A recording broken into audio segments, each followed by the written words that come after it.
Assalamualaikum warahmatullahi wabarakatuh.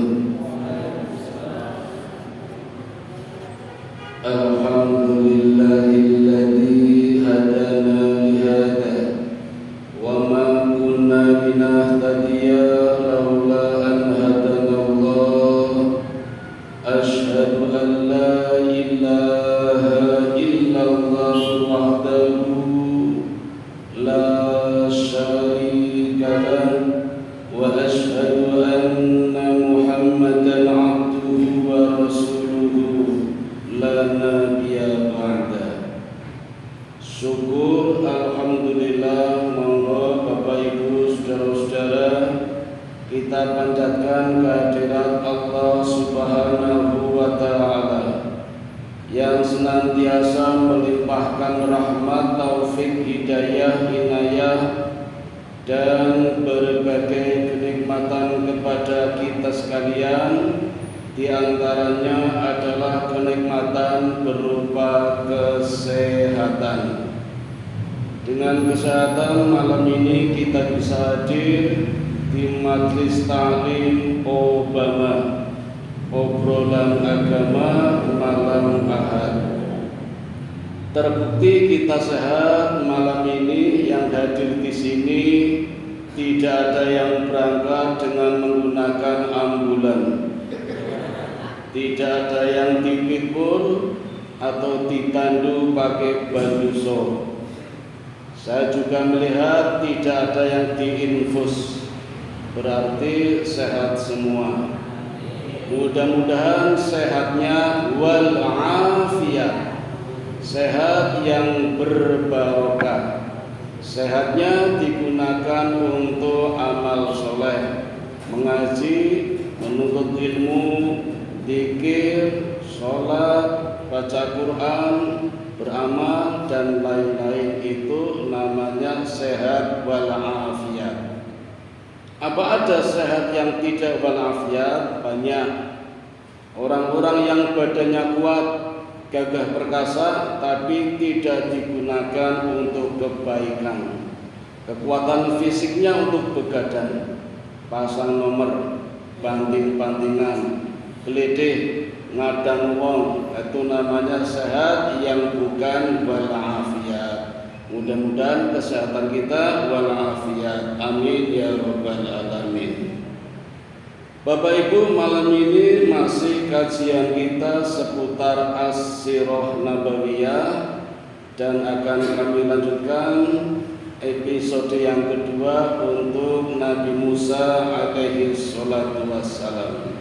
Sebelumnya tidak perlu berkecil hati Bapak Ibu, karena ini kajian yang sulit. Wajar kalau misalnya banyak yang tidak hadir, karena memang sulit ya. Memang pernah ada masjid yang menawar saya, Pak Ustadz, yang lain jangan sirah nabawiyah. Insya Allah tak sampaikan materi tentang keutamaan surat Yasin. Tapi sama saja tetap saya menyampaikan sirah nabawiyah. Karena dari 6.666 ayat termasuk Yasin, itu ayat-ayatnya ada asbabun nuzulnya. Kenapa ayat itu turun? Terpaksa saya menyampaikan juga sirah nabawiyahnya. Ada juga yang protes di masjid sebelah barat Malioboro, pengajian habis subuh minta ganti materi, jangan sirah nabawiyah. Lalu kemudian apa? Solawatan, berjanji, monggo kula nggih apal sholawat nariyah. Ini jebul malah bubar dhewe pengajian. Bapak Ibu, kemarin di episode pertama sudah saya bacakan ayat-ayat yang mengkisahkan Nabi Musa di dalam surat Al-Qasas, surat yang ke-28. Jumlah ayatnya 88, separuh sendiri itu ceritanya didominasi Nabi Musa. Memang Nabi Musa sangat viral, Nabi di perjanjian lama, tapi dikisahkan di perjanjian baru yang paling viral. namanya disebut sebanyak 132 kali. Di Al-Qasas itu 44 sendiri. Walaupun di awal ayat tekanannya pada ibunya Nabi Musa yang bernama sinten Bu? Yukabat, sanes Yu Ahmad benten.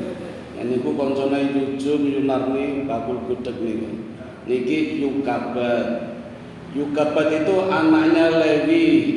Lewi itu anaknya Lia. Lia itu istrinya Nabi Yakub yang pertama, tapi bukan cinta pertama.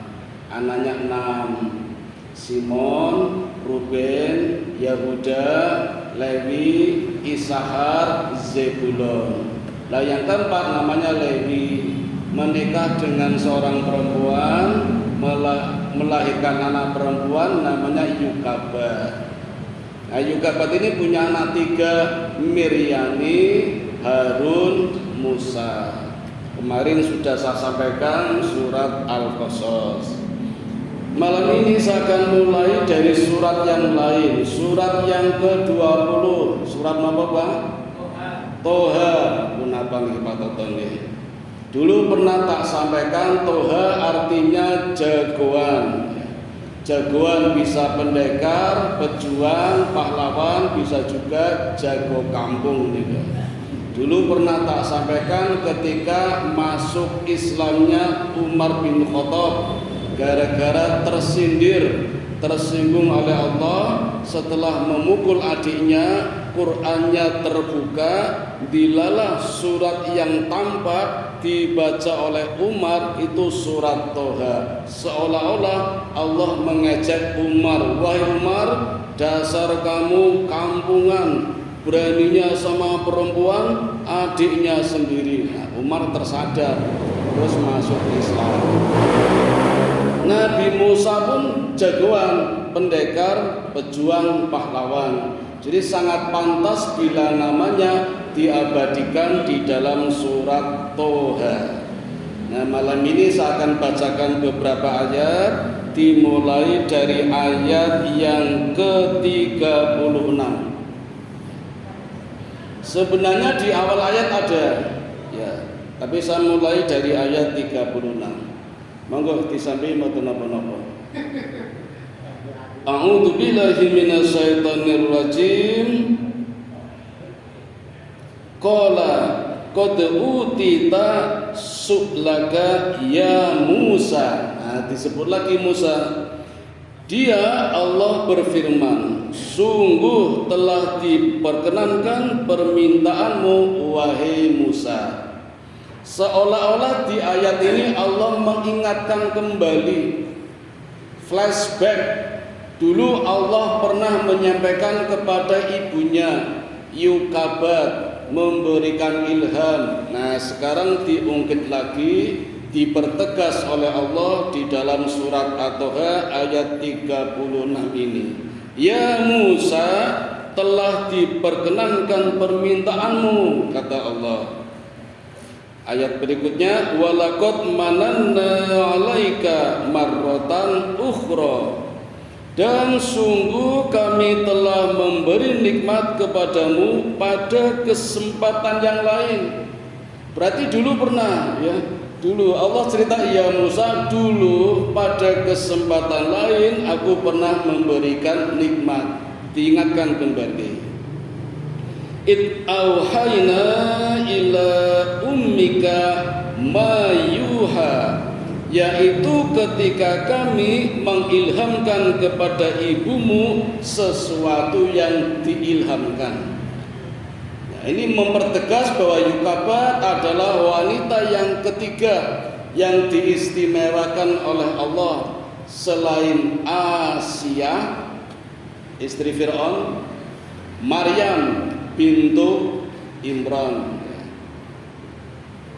Ayat berikutnya, apa sih yang diilhamkan? Yaitu letakkanlah dia, bayi Musa, di dalam peti, kemudian hanyutkanlah dia ke sungai Nil, maka biarlah arus sungai itu membawanya ke tepi, dia akan diambil oleh Fir'aun musuhku dan musuhnya. Aku telah melimpahkan kepadamu kasih sayang yang datang dariku, dan agar engkau diasuh di bawah pengawasanku, kata Allah.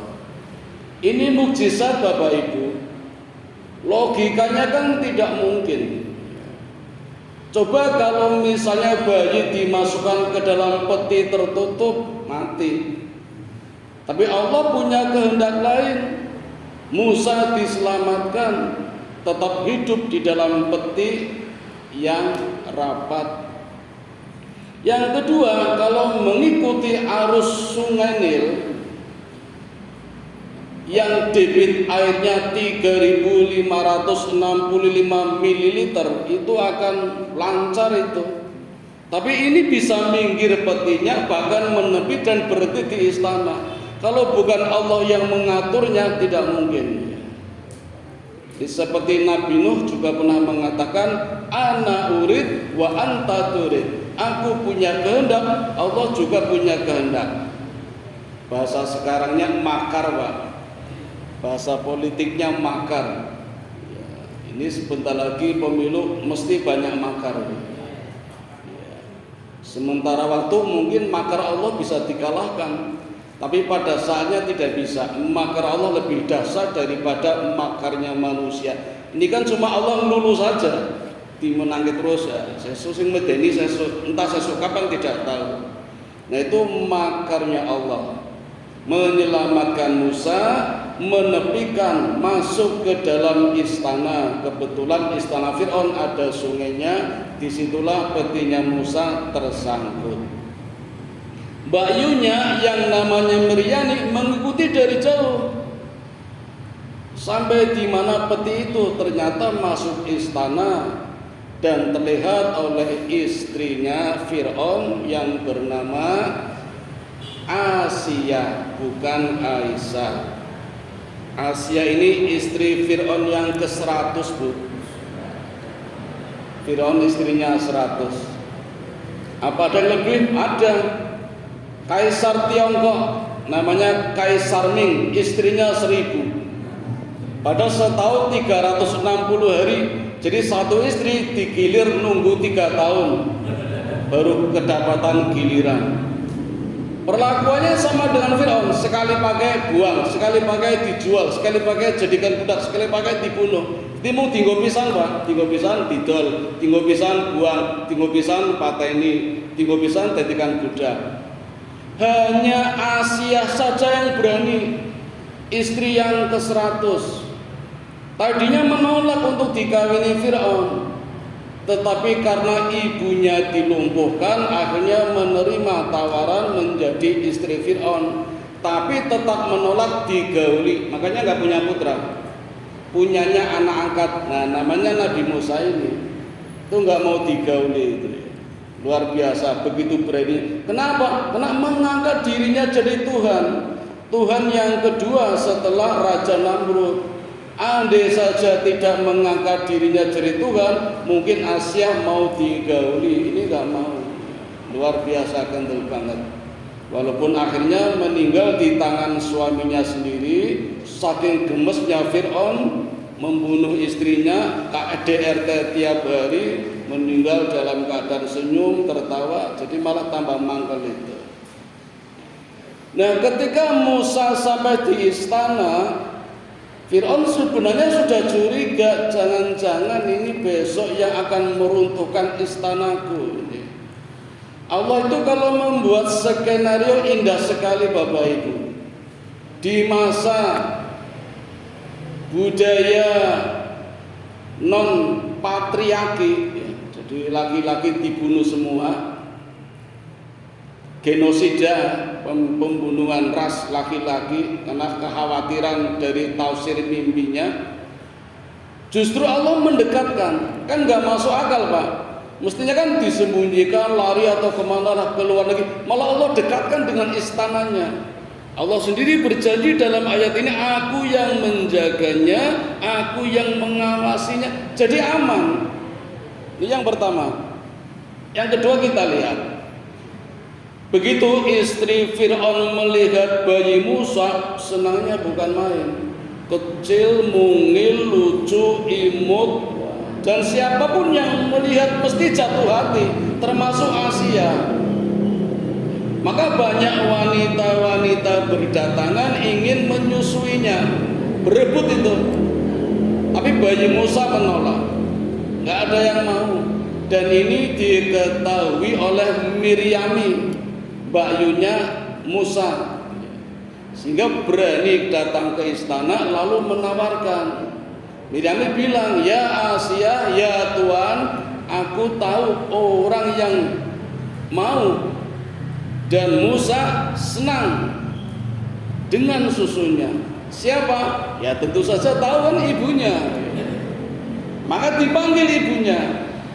Dan ternyata betul begitu ibunya datang, tapi Fir'aun nggak tahu, Asia nggak tahu, yang tahu Miryami. Ibunya datang, wah dokoh banget Musa nih kok, dengan susunya ibunya sendiri kok. Nah ini kan rahasia Allah ini. Yang kedua ini, wong mau dibunuh malah didekatkan itu loh, didekatkan. Dan memang ini janji Allah, ketika Allah memberikan ilham kepada ibunya Musa, jangan khawatir, akan aku kembalikan bayimu, tapi sementara dibuang dulu ke sungai. Dan ternyata betul dikembalikan Pak. Dan keuntungannya dua, bertemu dengan bayinya malah mendapatkan upah, mendapatkan bayaran. Coba nek disusui neng omah ora dibuang neng kali, mungkin iso dipateni. Nek misalnya urip ora dibayar. Ini sudah diselamatkan Allah, didekatkan ke istana, dipertemukan bayinya, malah digaji, dibayar, dapat keuntungan dua kali ini. Luar biasa ini Allah memberikan skenario seperti ini. Asal Fir'aun tidak tahu, Asia juga tidak tahu kalau yang menyusui adalah ibunya Musa sendiri untuk bayaran barang ini. Dan ini berlangsung 2 tahun. Yukabad minta izin kepada Asia supaya tiba pulang, boleh nggak bayinya? Karena kalau tiba pulang di rumah juga masih ada anak kecil, usianya baru 2 tahun, kakaknya Musa. Sinten Pak? Harun. Masih butuh juga. Jadi minta izin kepada Asia, dilala diperbolehkan, diberi waktu 2 tahun untuk menyusui Musa sampai Harun berusia 4 tahun. Ini rahasia Allah. Dan setelah masa penyusuannya habis, dikembalikan lagi ke Asia. Seneng banget Asia. Nah di usia 2 tahun ada satu peristiwa Bapak Ibu, ketika Fir'aun duduk di sofa, tiba-tiba Musa kecil mendekatinya dan menarik jenggotnya Pak. Sampai Fir'aun terjatuh, langsung panggil Al-Gojo, bunuh anak ini. Kami sama Asia ditahan, jangan, ini anak kecil, nggak tahu apa-apa. Tapi Fir'aun marah, jangan-jangan anak ini yang saya curiga. Dari dulu sudah curiga saya akan meruntuhkan istana saya. Tapi kata istrinya, jangan, masih kecil, belum tahu apa-apa. Masa nggak tahu? Kita buktikan. Lalu di depan Musa ditawarkan 2 permata dan 2 bara. Kalau nanti memilih permata, bunuh saja anak ini. Tapi kalau memilih bara, berarti memang anak kecil, belum tahu apa-apa. Satu riwayat menjelaskan Musa hendak mengambil permata Pak, tapi ditahan oleh malaikat Jibril, dialihkan ke bara, mengambil baranya. Dimut amlodok, namanya bara, sampai lidahnya terbakar, hingga sampai dewasa Musa cadel. Cadel apa cedel? Nek nggonku jenenge pelo. Ini ketika kecil. Pun nggih ringkas cerita, karena memang Quran bukan roman, jadi ceritanya tidak detail. Quran itu hanya menceritakan yang penuh petunjuk, hidayah, hikmah, pelajaran. Kalau mau roman nanti di kisah-kisah yang lain, pendapat ulama ya. Hadis ya lumayan lah, tafsir-tafsir itu ada. Kalau Quran hanya detailnya, hanya gamblangnya saja, garis besarnya saja. Musa hidup di kerajaan dengan fasilitas kerajaan, pakaian kerajaan, makanan kerajaan. Tetapi karena aslinya bukan kerajaan, tentu saja tidak kerasan. Jadi dolan-dolan terus, melaku-melaku, sampai akhirnya pada suatu saat sampai di kota bernama Memphis, melihat ada dua lelaki sedang berkelahi. Yang satu asli orang Mesir, yang satu keturunan Bani Israel. Orang yang keturunan Bani Israel minta tolong, mungkin mau kalah ya. Musa sebagai orang Bani Israel menolongnya. Niatnya hanya melerai saja, ora sengaja ngambleng mati. Mati Pak, sekali kambleng mati. Musa sendiri tidak tahu kalau itu kekuatannya. Toha, pemuda itulah fisiknya kayak Samson. Musa baru menyadari hingga menyesal dan mengatakan ini pasti perbuatan setan. Jadi ngunake dheweke iki perbuatan setan, matane wong. Musa takut secara manusiawi wajar. Apalagi orang yang ditolong itu malah berteriak-teriak. Kan orang mulai pada berdatangan, ono mati. Sing ditulung ini ki malah Musa sing mateni. Wah, iki kaya pepatah ditulung balung-balung langka daginge, ditulung-tulung langka elinge. Ditulung mendung niku lho, wis ditulung malah mending meneng ya aku ora ngerti ya. Apa melu mlayu malah Musa sing mateni, wah Musa doya. Terus lari, melarikan diri, menyelamatkan diri, manusiawi ini. Sampai di satu wilayah bernama Madian. Di bukit ketika istirahat, tampak dari jauh melihat kerumunan orang mengitari sumur. Diamati ternyata pemuda-pemuda yang berada di sekitar sumur itu berebut mengambil air untuk diberikan kepada hewan piaraannya. Di pinggiran sumur rupanya ada wanita, 2 orang. Menurut Musa kakak beradik, kembar ya. Kok melihat saja tidak ikut berebut? Musa penasaran, turun ke bawah lalu ditanya. Kalau bahasa kita, napa-napa ya Mbak? Ajeng mundhut banyu ning asih antri. Kok ora melu rebutan? Rebutan gimana? Laki-laki semua badannya kuat, tentu kalah. Nanti sajalah nunggu sepi, toh nanti juga sepi baru mengambil.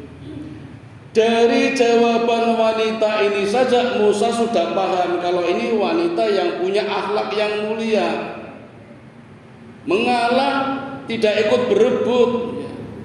Mungkin beda dengan wanita sekarang Pak ya. Wah melu sisan susuan. Kalau wanita sekarang ada yang seperti itu. Ya lama kalau antri, sini tak ambilkan. Nah, Musa punya inisiatif mengambilkan. Karena Musa badannya kuat, langsung berdesakan ngambil air. Tidak cuma diambilkan airnya, dibawakan pulang sampai ke rumah. Musa berjalan di belakangnya, 2 wanita di depannya. Tidak lama kemudian, Mbak, sebentar, gantian. Saya di depan, panjenengan belakang. Emangnya ada apa? Ada angin, Pak. Nakal. Bertiup, berhembus ke kain wanita tadi, sehingga tampak pandangan yang jelas, bentuk tubuhnya, warna kulitnya. Musa nggak tahan, pindah-pindah, saya yang di depan. Tapi laki-laki sekarang kayaknya nggak ada nih. Melihat pemandangan seperti itu, wah kesempatan ini, mumpung ini ya rezeki. Kalau nggak sekarang kapan lagi? Ada sih istighfar tapi gini, astagfirullah. Kalau lelaki sekarang begitu, Musa tidak. Nah sekarang gantian, Musa yang menunjukkan akhlak yang mulia, tadi yang putrinya yang menunjukkan. Jadi sekarang sama-sama tahu, sama-sama berakhlak mulia. Sampai di rumah diceritakan kepada bapaknya kalau mengambil airnya begitu cepat karena ditolong oleh pemuda ini yang bernama Musa.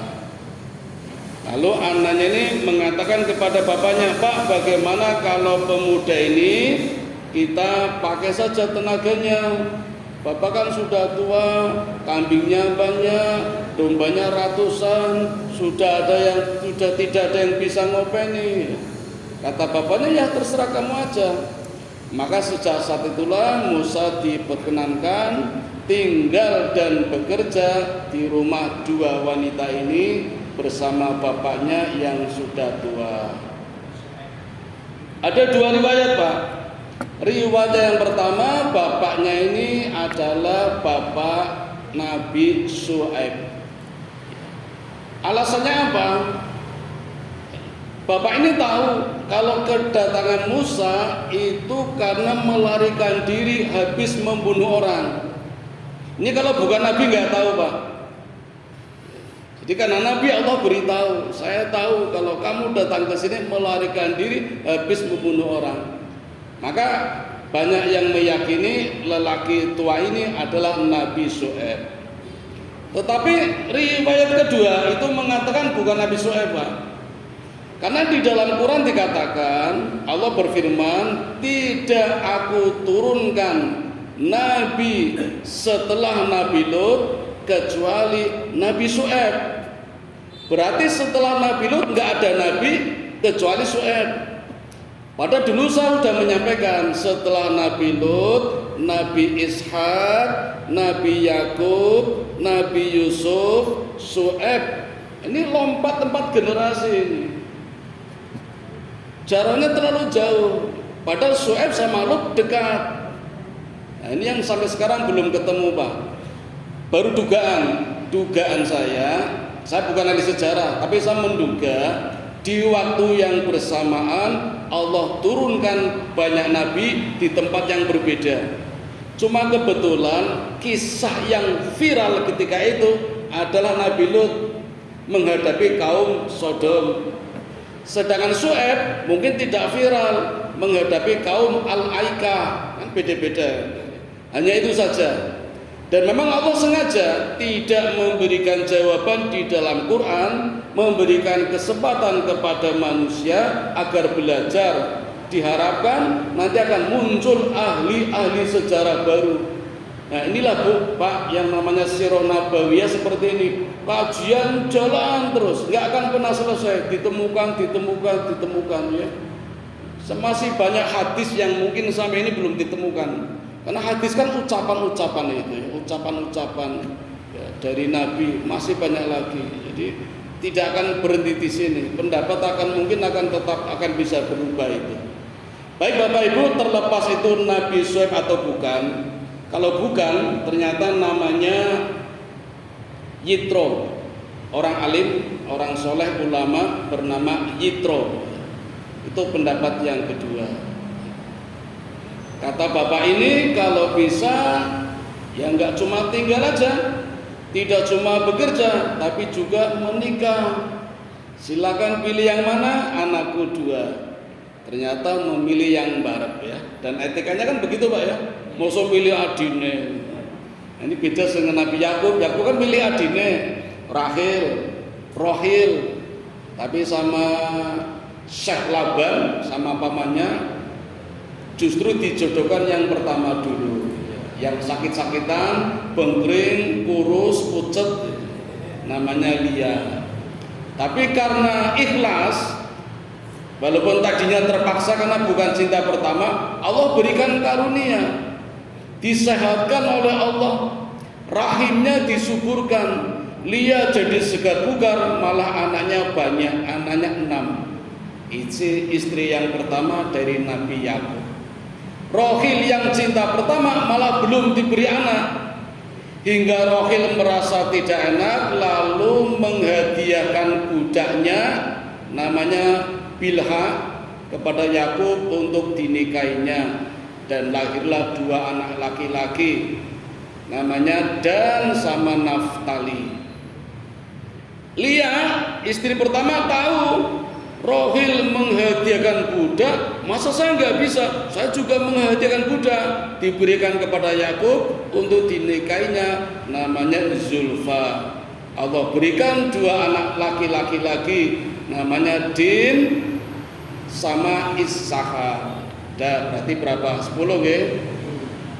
Nah, setelah semuanya punya anak, baru kemudian Rohil, istri yang dinikahi kedua, cinta pertamanya, baru bisa punya anak.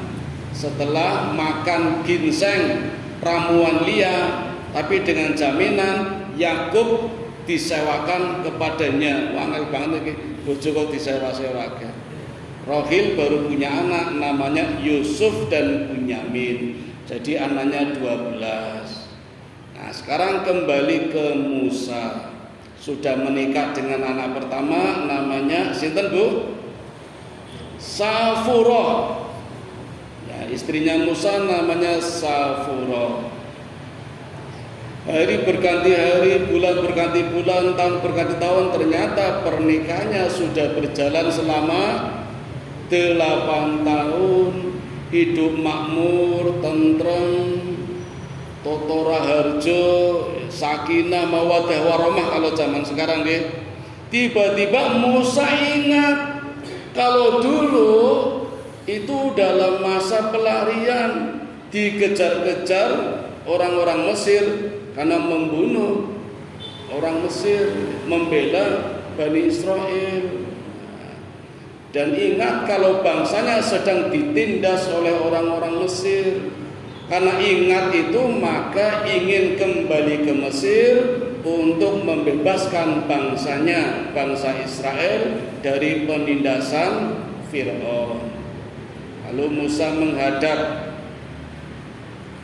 mertuanya, kalau bahasa kita, wah, mau pamit, izin. Nah, kemana? Di sini kan sudah enak. Iya enak, tapi saya nggak bisa hidup enak sementara bangsaku ditindas. Saya tidak bisa tertawa di atas kesedihan bangsa-bangsa Israel. Saya harus kembali ke Mesir, membebaskan bangsa Israel dari penindasan Fir'aun. Oh, kalau begitu silakanlah, bolehlah. Ya, Bapak hanya bisa memberikan izin dan mendoakan. Maka berangkatlah Musa bersama istrinya di waktu malam. Bapak Ibu, para nabi kalau melakukan perjalanan seringnya malam hari. Ya, mungkin ada rahasianya. Isra, ya, selalu malam hari perjalanannya. Ketika Musa beristirahat, tiba-tiba melihat api yang sangat terang dan berkata kepada Safuro, kamu istirahat dulu di sini. Saya akan mendekati api itu, siapa tahu ada sesuatu. Semakin didekati, semakin terang. Semakin didekati, semakin menyala-nyala. Dan tiba-tiba terdengar suara yang mengatakan,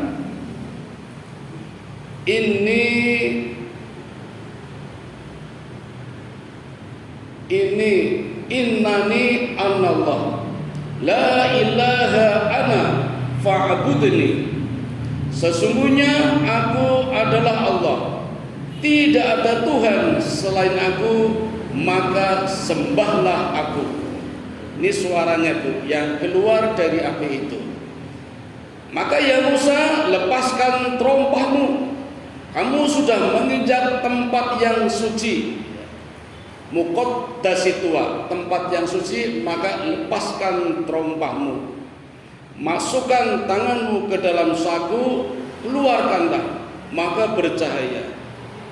Nah, ternyata ini mukjizat yang pertama. Yang kedua, lemparkan tongkatmu. Jadi Musa dulu punya kebiasaan kalau pergi-pergi bawa tongkat, Pak. Nah, ternyata tongkatnya berbarokah. Beda dengan tongkat pramuka anak-anak sekarang. Cuma munggo cekelan doang. Sekarang ada loh Pak, komunitas anti stroke. Nek ben minggu mlaku nih kalau tekan Tugu dengan tongkat 2 itu. Ini tongkatnya larang ya Pak. Ini Musa itu tongkatnya sebagai penunjuk jalan, padahal bukan tunanetra. Kalau kita kan tongkatnya buat keseimbangan badan, nyongkok nih arep tiba buat cekelan. Musa itu penunjuk jalan, ada matanya tongkatnya. Dan kata Allah, lemparkan Musa akan berubah menjadi ular. Jadi ular, sekarang tangkaplah, jadi tongkat lagi. Nah, aku jadikan keduanya sebagai mukjizat untukmu, sebagai bukti bahwa engkau adalah utusan Allah. Maka sejak saat itu Allah perintahkan kepada Musa untuk berdakwah. Jadi malam itu Musa diangkat menjadi nabi. Nah, ini sudah pindah ke surat An-Nazi'at. Idhab ila fir'auna innahu tagha. Pergilah kamu kepada Fir'aun yang sudah melampaui batas. Maka misinya bertambah. Yang tadinya dari rumah berniat membebaskan bangsa Israel dari penindasan Fir'aun, sekarang Allah perintahkan misi yang baru, menyampaikan kalimat, ya Musa, innani anallah, aku adalah Tuhanmu. La ilaha illa ana, tidak ada Tuhan kecuali aku, fa'budni, maka sembahlah aku. Sampaikan kepada Fir'aun, suruh menyembah aku. Ini misinya berubah. Yang tadinya sebagai pejuang bangsa, sekarang menjadi mujahid, menjadi syuhada, berdakwah. Ini kan jarang ya. Ada orang pejuang bangsa tapi bukan pejuang agama, banyak. Ada orang pejuang agama tapi bukan pejuang bangsa, ada. Yang banyak lagi bukan pejuang bangsa, bukan pejuang agama. Oke banget itu. Yang dua-duanya yang jarang ini, pejuang bangsa, pejuang agama. Kalau di negara kita saja kan tidak banyak. Paling Jenderal Sudirman itu pejuang bangsa, pejuang agama. Di setiap gerakan perjuangannya selalu diawali dengan kalimat-kalimat Allah. Sampai ketika teman-temannya meragukan, Jenderal Sudirman mengatakan, kalau engkau tidak sanggup berjuang, pulang sajalah. Aku tahu kamu kangen dengan istrimu, istrimu pun sedang menunggumu. Maka kalau tidak kuat, pulanglah. Aku mengizinkan, kata Sudirman, dan aku akan berjuang sendiri dengan paru-paruku yang tinggal separuh. Jenderal Sudirman, Pak. Kalau saya boleh mengatakan, Pak, Jenderal Sudirman itu satu dari 3 orang yang benar-benar Muhammadiyah. Jadi orang-orang yang benar-benar Muhammadiyah kayaknya cuma 3 itu yang saya tahu. Jenderal Sudirman, Kiai Haji Ahmad Dahlan, sama Fakhrudin yang saya tahu. Fakhrudin rumahnya dekat Bundaran UGM. Nggih. Niku diwakafkan menjadi kantor wilayah nggih. Iya, padahal dulu mau dodolan bensin niku. Bensin eceran niku. Tidak mau menerima bayaran dari Muhammadiyah, tidak mau pakai mobilnya Muhammadiyah. Niku AR Fakhrudin niku. Ya mungkin tak hitung-hitung liyane kita ora ono. Liyane trimo malah mencari kehidupan di Muhammadiyah. Mohon maaf, ini hanya bicara sejarah saja ya. Nggak banyak ya. Bung Tomo, apa yang beliau katakan? Beliau mengatakan, andai saja kala itu tidak ada kalimat takbir, saya tidak tahu bagaimana menggerakkan bangsa ini dalam tragedi Hari Pahlawan. Jadi hanya kalimat takbir Allahu Akbar itu yang mampu menggerakkan pejuang Surabaya ketika itu di Hari Pahlawan itu Bung Tomo itu ya. Ini kayaknya suara-suara takbir seperti itu sudah enggak terdengar lagi. Naudzubillah dzalik. Ini pejuang bangsa sekaligus pejuang agama. Musa juga seperti itu. Niatnya hanya membebaskan bangsanya, tapi begitu diangkat menjadi nabi, kembali ke Mesir juga menjadi pejuang agama. Maka berangkatlah dengan semangat yang membara, bukan perang, bukan memberontak, tapi berdakwah, mengajak Fir'aun, siapa tahu mau menerima ajarannya, sekaligus ya mengingat-ingatkan anak angkatnya. Dulu kan pernah diopeni, siapa tahu lupa nek aku wis tau mateni wong Mesir. Ternyata sampai di Mesir Fir'aun masih ingat. Kalau bahasa kita, kemana aja loh kok menghilang, bar mateni wong to melayu.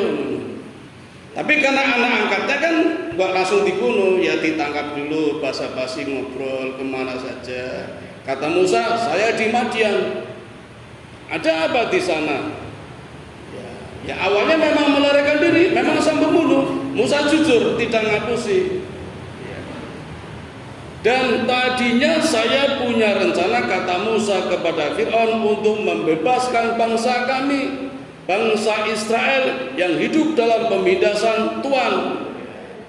Lalu sekarang apa? Kata Fir'aun, sekarang aku akan menyampaikan pesan Allah, bahwa aku adalah utusan Allah, ini Rasulullah. Apa kata Allah? Aku menyampaikan pesan dari Allah, sembahlah Allah. Apa itu Allah? Kata Fir'aun, Allah ya Tuhanku, ya Tuhanmu. Di mana Allah? Di atas aras.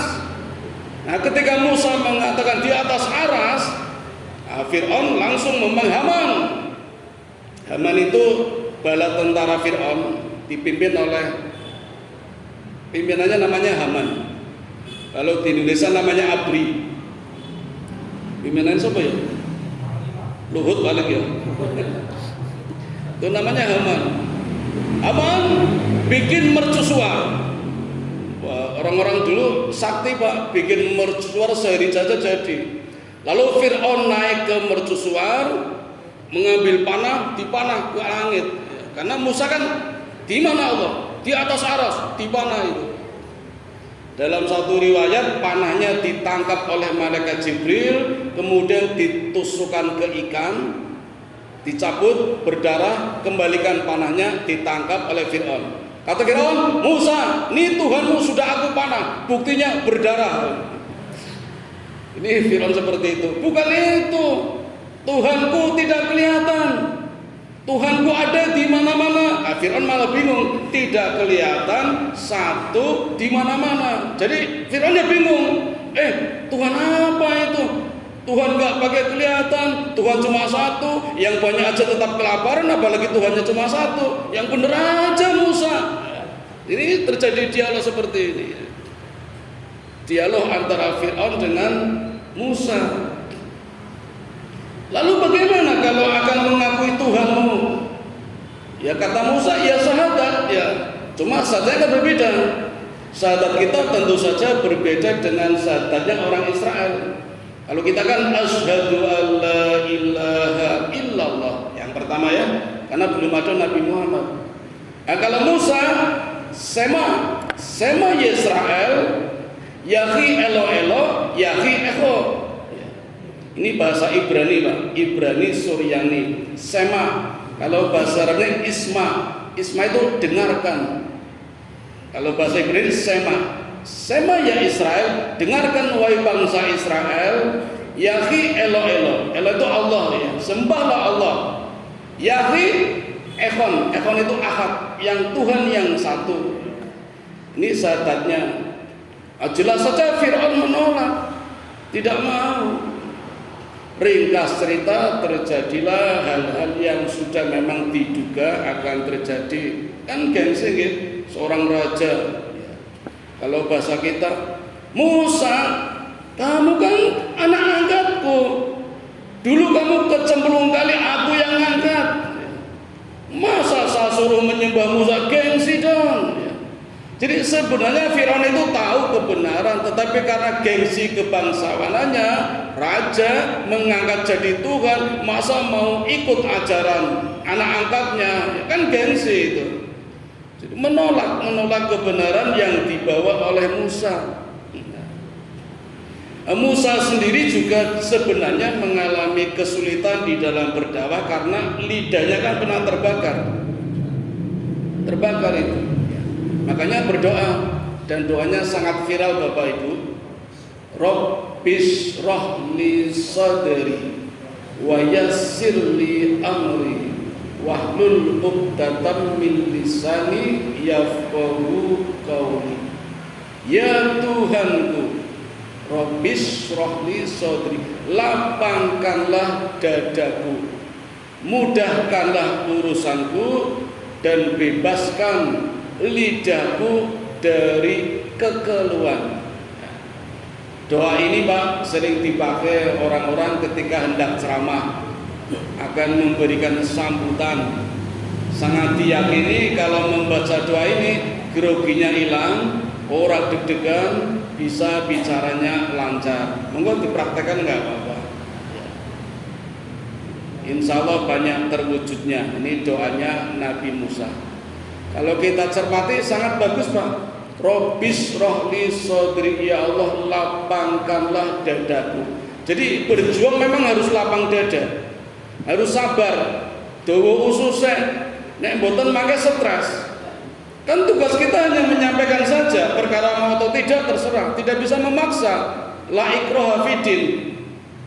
Siapa yang bisa memaksa Abu Thalib masuk Islam? Gak ada, Nabi Muhammad saja gak bisa. Abu Thalib pamannya meninggal dalam keadaan jahiliyah. Abu Jahal jahiliyah, Abu Lahab jahiliyah. Padahal hidup bersama Nabi.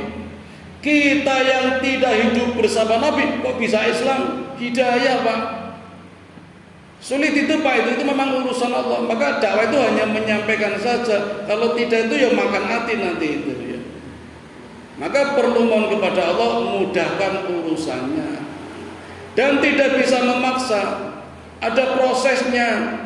Persis seperti panjenengan punya anak baru bayi kan pertama diminum susu dulu, ASI, susunya emaknya. Gedean dikit mungkin ganti susu sapi, gedean lagi ganti bubur, gedean lagi jengkol mungkin. Nek langsung bayi lebuni jengkol ya bablas. Dakwah juga seperti itu, pelan-pelan, dikit-dikit, sampaikan dulu, jangan belum apa-apa, haram, terus dikamplengi, jangan. Sama Fir'aun juga seperti itu, Musa datang tidak berperang, tidak bertempur, tapi dakwah menyampaikan fa'budni, sembahlah Allah. Nah, setelah tidak mau, baru diingatkan lagi yang lebih tegas lagi, nggak mau lagi, datangkan musibah. Maka selama Musa dakwah kepada Fir'aun, Fir'aun selalu menolak, banyak musibah yang datang, yang menimpa kehidupan raja. Dan Musa tidak tinggal di kerajaan lagi, karena memang sudah beda prinsip. Musibah apa? Di antaranya Bapak Ibu, kerajaan Fir'aun pernah diserang ribuan belalang. Belalang Pak. Kalau kita lihat belalang cuma satu sih nggak ada masalah. Ribuan jumlahnya itu belalang itu ya. Seperti jumlahnya belalang di masa Nabi Ayub. Cuma bedanya di Nabi Ayub belalangnya belalang emas. Titul larang banget, kayak mendadak Nabi Ayub. Beda dengan belalang di Wonosari yang didol itu. Sa plastik selawe. Ini belalang sehingga merusak tanaman gandum. Belalang merusak gandum, panen gagal, musibah ini. Ditambah lagi Allah juga turunkan katak, kodok, jumlahnya juga ribuan, masuk ke dalam istana. Fir'aun gak tobat-tobat juga, air berubah menjadi darah. Jadi di kehidupan kerajaan bingung. Air itu kan lebih penting daripada nasi. Mungkin kita sehari gak makan nasi cuma lapar, tapi kalau air dehidrasi itu. Nah, ini darah yang mau diminum apa itu? Allah beri peringatan, Allah beri musibah. Fir'aun tetap membangkang. Banyak musibah itu. Sampai-sampai itu pun membuat Fir'aun tidak tobat, sampai menantang Musa, panggil semua dukun-dukun negara, dukun-dukun istana, lemparkan tali-talinya berubah jadi ular. Nah, ketika itu Allah perintahkan kepada Musa, ya Musa lemparkan tongkatmu, maka berubah tongkatnya menjadi ular yang lebih besar dan memakan ular-ularnya dukun-dukun istana. Dukun-dukun istana jadi sadar Pak, tahu persis itu. Tetapi karena dalam kekuasaan Fir'aun dan nurut pada Fir'aun, Ya akhirnya kena musibah juga semua itu. Nah itu pun sudah tidak membuat lagi Fir'aun bertobat, bahkan semakin merajalela, membabi buta, ingin menghabiskan semua orang-orang Israel. Nah Musa sendiri akhirnya juga kalau memang sudah sulit lagi ya gimana lagi, maka diajak semuanya hijrah menuju ke arah Laut Merah. Jaraknya sebenarnya tidak begitu jauh Pak, di antara Sungai Nil tempat kelahiran Musa ya, melarikan diri bersama bangsanya menuju Laut Merah. Jadi masih dalam wilayah Gosen yang dulu pernah saya jelaskan, Gosen, Jisem ya. Jadi kalau bahasa Mesirnya Gosen itu tanah yang kebanjiran. Bahasa Arabnya Jisem itu tanah yang bergerak.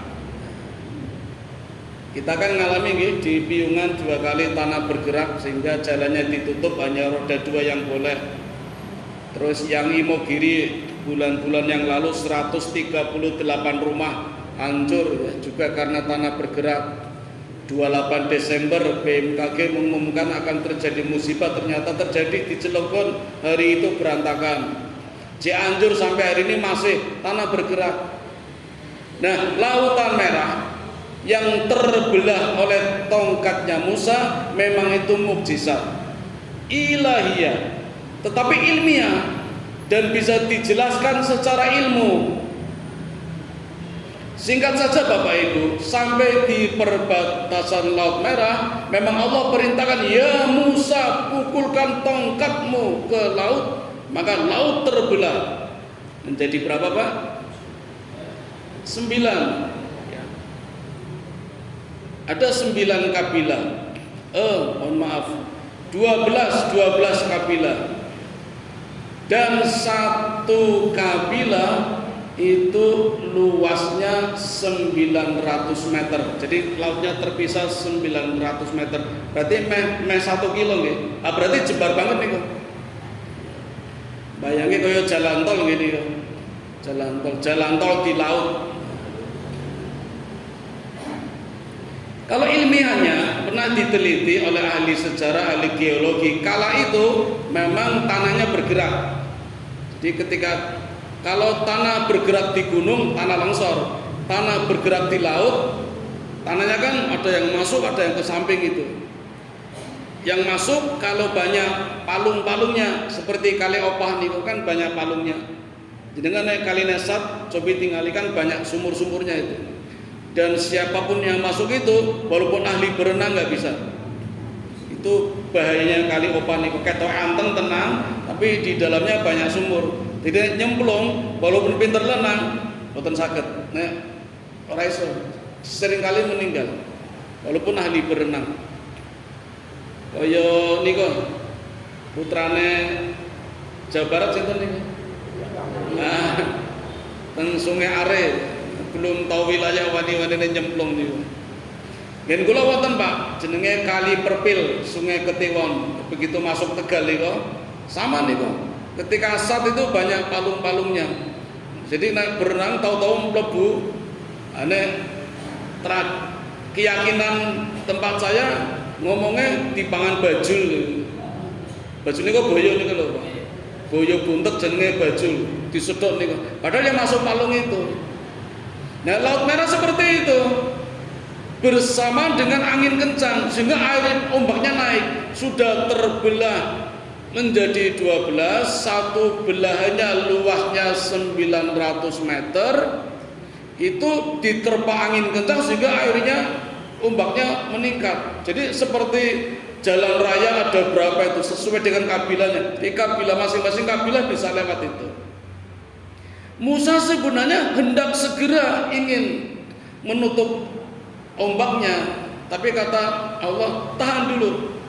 Malaikat Jibril juga mengatakan, tahan Musa, biarkan umatmu semuanya keluar dan tunggu sampai Fir'aun dan bala tentaranya masuk ke dalam laut semua.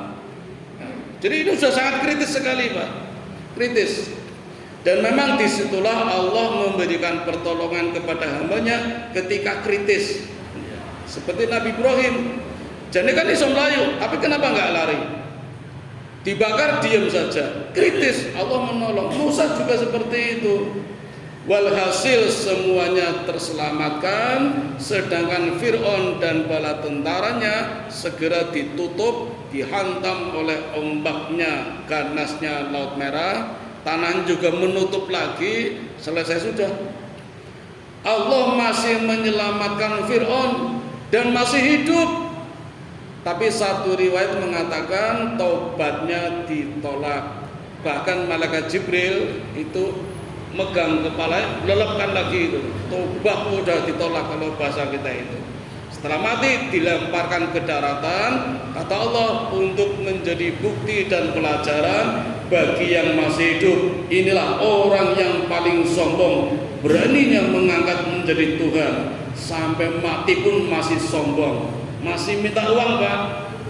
Jenengan datang museum niko Fir'aun, bayar, Pak, $100, $10. Wis mati sih jalur duit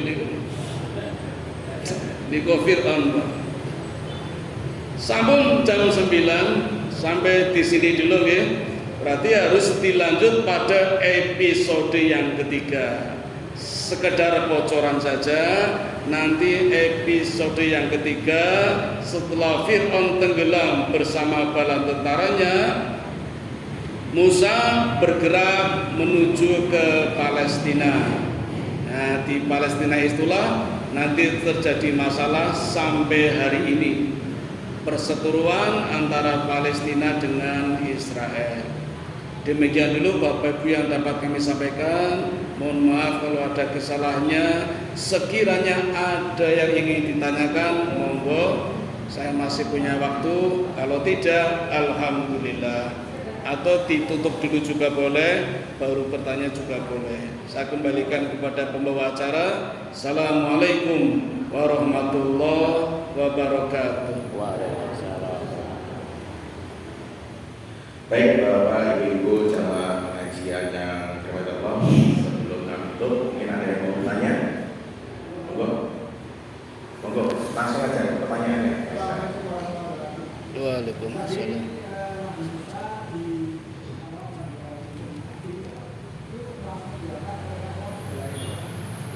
Orang jelas. Oh, Nabi Musa. Nggih.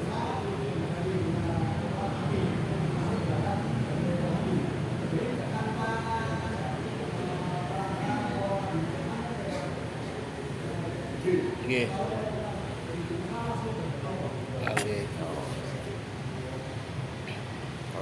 Oke, Bapak Ibu, ini kisahnya belum selesai nggih. Nanti episode yang ketiga Musa diangkat menjadi rasul. Tadi baru nabi.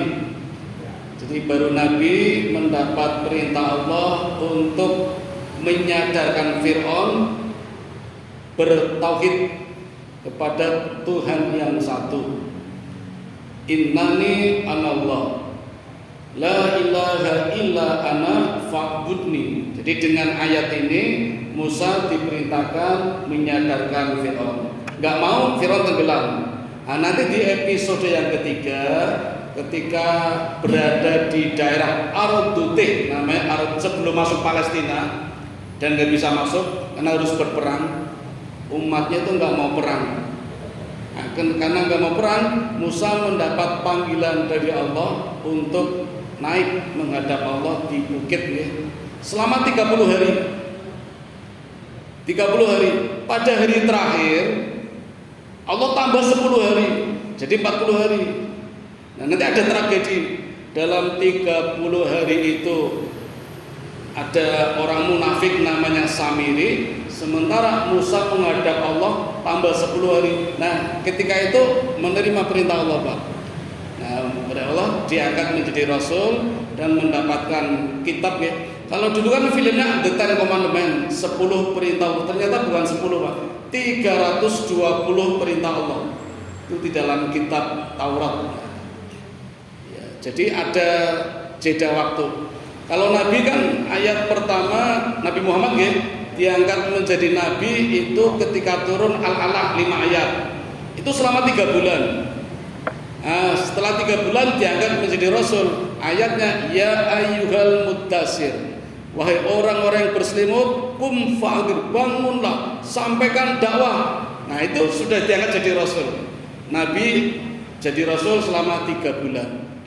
Kalau Musa, saya nggak bisa menghitung, belum tak hitung. Tapi ketika mendapat ayat bersama istrinya itu mendekati api, itu baru diangkat jadi Tuhan. Nah, diangkat jadi Rasul ketika di Ardutih itu. Nah, 30 hari tambah 10 hari. Makanya orang-orang Israel puasanya 40 hari, Pak. Kalau kita kan 1 bulan bisa 30, bisa 29. Orang Israel puasanya 40 hari. Jadi Nabi Musa ketika menghadap Allah itu dalam keadaan puasa, berpuasa itu. 30 ditambah 10 hari jadi 40. Ngaten Pak? Ya, insya Allah besok episode ketiga. Ini sudah bocoran ini. Baik, ibu-ibu, bapak sama pengajian yang terima Allah yang tadi pengajian yang sampai Allah Ustaz Fadli Hadis mengenai kisah para nabi dengan subtema kisah nabi Musa. Semoga apa yang disampaikan oleh beliau sedikitnya bisa menjadi iktibar pelajaran bagi kita sekalian. Dan marilah kita ikut pengajian pada kesempatan malam hari ini dan bersama-sama baca hamdalah dan doa kepada majelis.